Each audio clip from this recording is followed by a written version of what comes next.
I had put out a YouTube video and right after this had happened, I think on Sunday. And I essentially defended Conor, and it wasn't my intent. My intent wasn't to defend Conor as much as it was to just tell the story from the vantage point that I had. And I thought that Conor's hands were clean in that he did not attack anyone, for one. And two, he did not leave the field of play. And that is an extremely relevant piece of this. Khabib left the field of play. So many people are making out as though this was such a black mark for MMA. They're right. So many people are saying this is just what happens in MMA, and insults and tensions and emotions run high. Okay, fine. But I would offer you to, one of the reasons this is such a vanity is for just the opposite reasons. We see this all the time in football. We see this in baseball. We see this in hockey and in basketball where teams clear the bench. And it's huge news and everybody's talking about it, and very little happens after they do that. But they left the bench willingly. So it turns into a bit of a wash. All of you did wrong. All of you are going to be punished in this fashion, and we move on to the next town.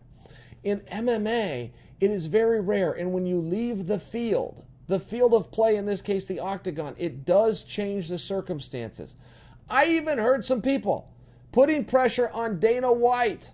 Hey, Dana, how did you not plan for this? How did you not see this coming? Listen, guys, when you leave the field of play, in this sport of the octagon where you are contained by an 8-sided, 6-foot-tall steel chain link fence, I mean, what do you want him to do? Put a roof on the damn thing? I'd say that he took every reasonable precaution. Security was everywhere. Police was everywhere. Nobody has ever left the field of play before to attack somebody. So I would just offer you that until we've seen this, there would be no way to hypothesize or guess that this was going to happen. I also want to offer this to you. Not very many of you will understand this. It is illegal to go onto the cage for any reason. And we generally see guys do it to celebrate. You guys will remember Anderson Silva after his wins would always straddle the cage. He would always pump his fists in the air. Perhaps you did not notice that there was always a commission official right there to pull him down. There are not very many commissions who will follow through on a disciplinary action for breaking that rule, which is why I don't think you guys have heard of it. This is officially on the books. You cannot go on that cage. It will cost you 20% of your purse in some jurisdictions. It will cost you 10% of your purse in all jurisdictions, okay, if they choose to enforce that. Why I bring that up to you is that is a thought. That is a box you can check. That has been handled. Nobody is going to go over the cage. As a matter of fact, nobody's even allowed to go on top of it, even though you see it all the time. I'm just letting you guys know how this is going to be viewed. This is not just leaving the field of play. Okay, look, to lose 20% or 10% is the same as cheating and missing weight and breaking a contractual agreement. That's all they'll take is 20% in some jurisdictions and 10% in others. It is looked at as an equal offense. It's just not very often that commissions follow through on it, which is why you guys haven't heard of it. One of the things that I had brought up when I did an immediate recap of this for YouTube is I thought that Conor was innocent in this because he did not leave the field and because he was the one that was attacked. Some of you had pushed back and said, hey, Chael, not so fast. There's another tape out there that you haven't seen. Conor, in fact, throws the very first punch. Yes, Khabib had already leapt, but Khabib had not thrown a punch yet. Conor was on top of the cage thinking about leaving, decided to do the right thing and come back down inside the octagon. But then he threw the first punch at Khabib's brother. Now, I don't know what the law's opinion of that would be, but I would argue for you that I maintain the same position even confronted with this new piece of evidence, okay? That is Conor's right to be there. By license, by contract, by expectation, Conor McGregor was doing what he was supposed to do, which was to be in the octagon. Khabib's brother was doing what he was not supposed to do by being on top of the octagon within an arm's reach of Conor McGregor.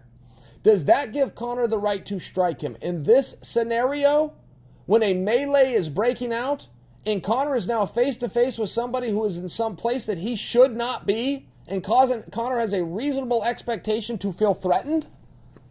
Yeah. Yes. He has the right to defend himself. 100% he does. Khabib's brother should not have been on top of that octagon. Period. He should not have been in the octagon. I don't know if he was a licensed cornerman. I don't know that. I'm assuming because it was his brother that he was. He should not have been on top of that octagon face-to-face within an arm's reach of Conor McGregor while a melee is breaking out. So for those of you who are choosing to use that piece of evidence or say that Chael somehow is a Conor defender, I just don't agree with you. I will acknowledge that the law may not be on my side.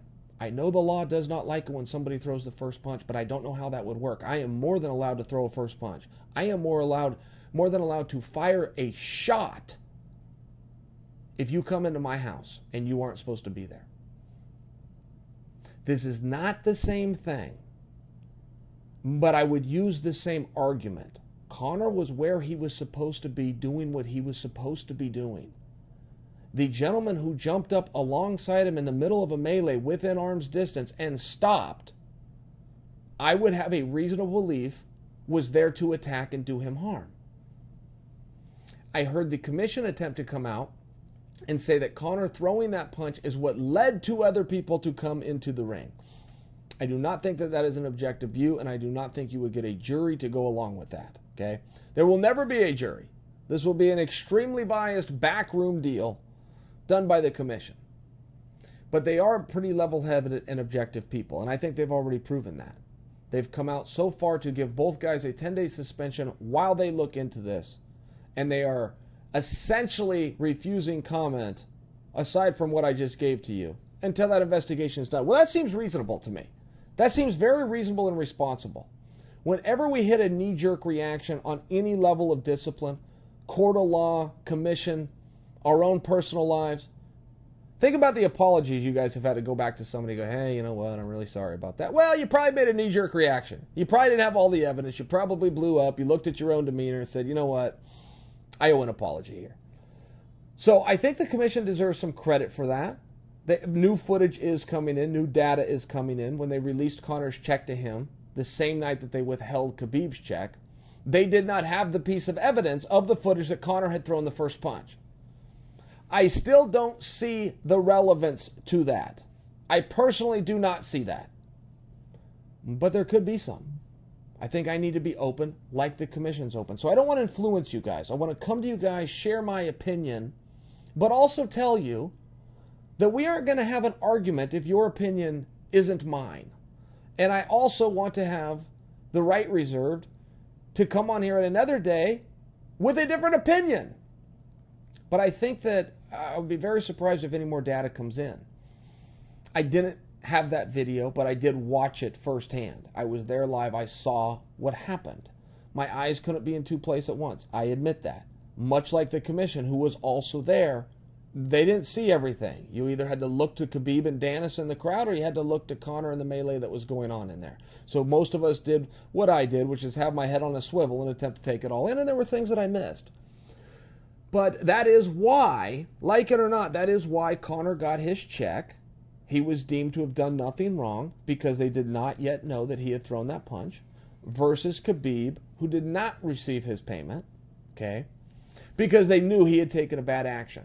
But I also want to say to you, just for anybody that attempted to put this on Dana White, I do want to say the box is checked for leaving the ring, in that you're not even allowed to go on top of the cage. Now, I think that we will see in very short order, meaning as quickly as they return to Nevada, and likely any jurisdiction, that will start being enforced.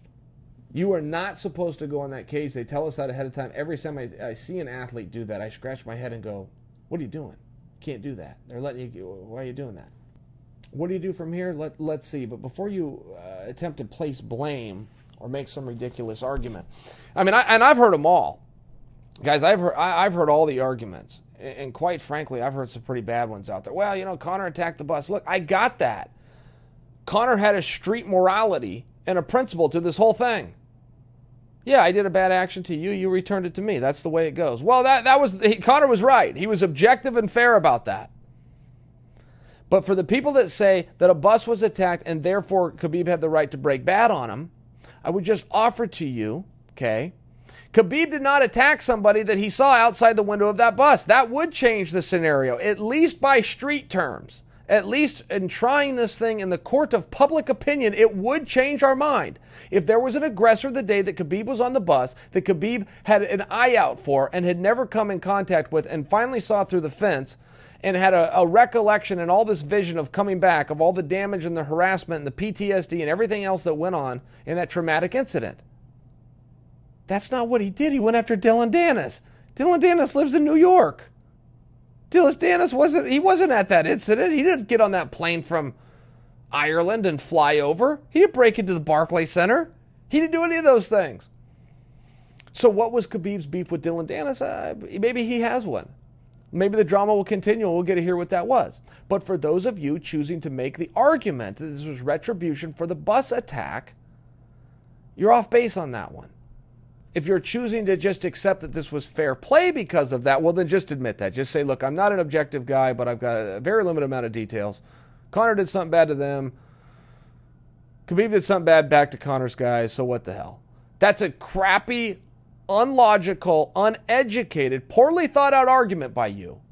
But at least have the courage to say that. I haven't thought this through very clearly, but here's the conclusion that I'm all ready to pass down. It was just surprising for me. And no part of this is a pile on Khabib. I'm just sharing with you what I saw, okay? It was very surprising for me because Khabib took his own glorious moment away. I can tell you as fighters, we will lay in bed at night and dream about hearing Bruce Buffer say, and still, or, and new. Think of an Olympic athlete that wins the gold medal but doesn't get to go on the stand, see his flag raised, and hear the anthem of his country being played. It's a terrible event. He had a glorious moment, and he took it away from himself. So I'm not piling on Khabib. Khabib is going to be punished in a best-case scenario, guys. When I say best case, I'm talking about if he's got a friend of a friend that's got a friend that can call the governor and ask for a favor, and he does not have any of those things. If he had those things, he's looking at a 10% fine and a 6-month suspension. That's as good as this is possibly going to go. He could be facing a 20% fine and a 12-month suspension. That is far more likely. Far more likely. And if they sit him for 12 months, and don't forget how these percentages work. It's all a percentage-based punishment. So say Khabib goes over the fence and they want to take 10% from him. In his case, he had to disclose $2 million. So that's $200,000, which is more money than Khabib's ever made fighting, aside from this night, of which he is yet to be paid. If Khabib was making $2,000, they still only can take a percent. Do you guys understand? So the same action could cost one guy $200 and another guy $200,000. The same exact action, the same exact behavior. You decide whether that's fair or not. Not really the point. I'm just trying to explain to you guys how this works and why we talk in terms of percentage, because that's how they talk.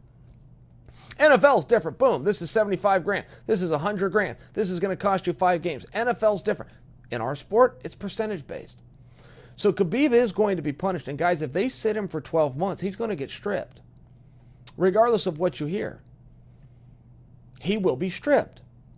We, as fans, will be owed that they strip him. Competitors in the locker rooms, the Dustin Poiriers of the world, who have done some very heavy lifting, the Eddie Alvarez's of the world, these guys deserve to get on with it. The Tony Fergusons of the world, these guys deserve to get on with it.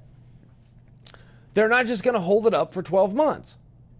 I don't think any of us would take a pleasure or delight in seeing Khabib get stripped of his title. But we understand how those dominoes fall.